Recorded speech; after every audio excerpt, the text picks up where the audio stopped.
On today's video, we're going to change a cabin air filter on a Toyota Sienna second generation 2003 to 2009.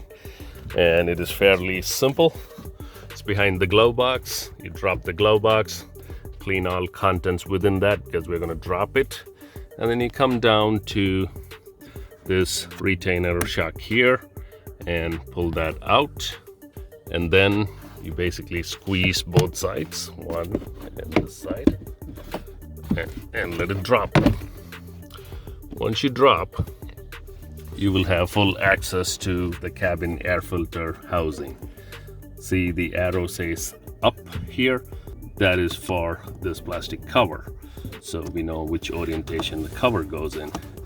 And in here, you pull that cover off, and as you can see, it is filthy. And this is part of the reason you won't get proper airflow into the system. This customer has never ever changed this cabin air filter. Okay, let's look at the new filter. Okay, if you notice carefully, right here, there is an arrow that's pointing up, says up.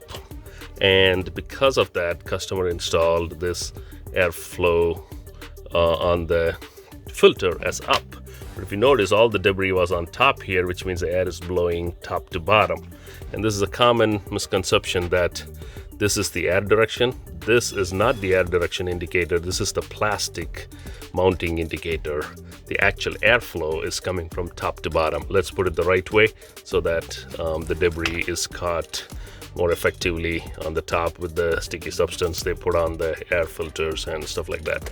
Let's go on to the new filter. In this case, I'm using an EP Auto air filter, activated charcoal, which is good for eliminating odor.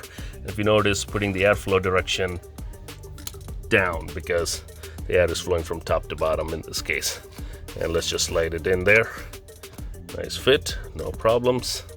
And we'll install. All right, let's put the new filter in just the way it came out. And you can see it locks on the sides. Lock, click, and click. Both sides, it locks. And that is it. All you have to do is put this back, slightly squeeze on the left and right side.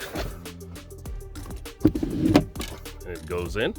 And reattach the damper, also the shock absorber. There you have it. And that is it. You put it back, test it a couple of times for the operations.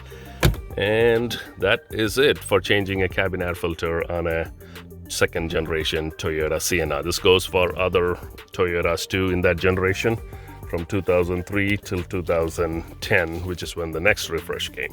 All right, and I will see you in the next video.